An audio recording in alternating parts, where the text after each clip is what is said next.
నెల్లూరు నుంచి మా ప్రతినిధి మురళి కూడా లైవ్ లో జాయిన్ అవుతున్నారు. మురళి, ఉదయాన్నే బారులు తీరిన ఓటర్లను మనం చూస్తున్నాం. వాళ్ళకి అక్కడ ఎలాంటి ఏర్పాట్లు చేశారు? ఏమైనా ఎండ కాస్త మొదలైందా? 9 గంటలు అవుతుంది కాబట్టి ఆంధ్రాలో మీకు ప్రస్తుతం మీరున్న చోట వాతావరణం ఎలా కనిపిస్తోంది? అనుకూలంగానే ఉందా ఓటింగ్ కి వాతావరణం?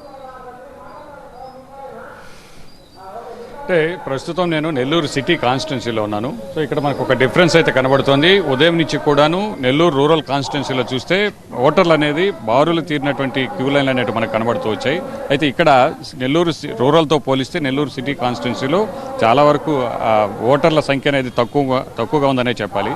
అయితే ఇక్కడ మధ్యాహ్నం వరకు కూడా పోలింగ్ శాతం అనేది ఇదే విధంగా ఉండేటువంటి అవకాశం ఉంది. మధ్యాహ్నం 12 దాటిన తర్వాత మొత్తం రూరల్ ప్రాంతాల్లోనూ అలాగే సిటీలో ఉన్నటువంటి ప్రాంతాల్లో కూడా కొంత ఎండ కారణంగా ఓటింగ్ తగ్గేటువంటి అవకాశం ఉంది. అయితే కొన్ని చోట్ల మాత్రం మనకి ఇక్కడ కనబడుతోంది, పైన టెంట్లు అయితే ఎండకు ఇబ్బంది లేకుండా ఓటర్ల కోసం ప్రత్యేకంగా ఇక్కడ వేసినటువంటి పరిస్థితి అయితే మనకు ఉంది. సో ఇక్కడైతే మాత్రం ఓటర్లకు ఎలాంటి ఇబ్బంది లేదు. వచ్చి క్యూ లైన్లో నిల్చున్నప్పటికీ కూడాను ఎండ ఇబ్బంది అనేది లేకుండా ఎక్కడైతే చేశారో. అయితే కొన్ని పోలింగ్ కేంద్రాల్లో మాత్రం బయట ఎండలోనే క్యూ లైన్లో ఓటర్లు అందరూ కూడా వేచి చూస్తున్నటువంటి పరిస్థితి ఉంది.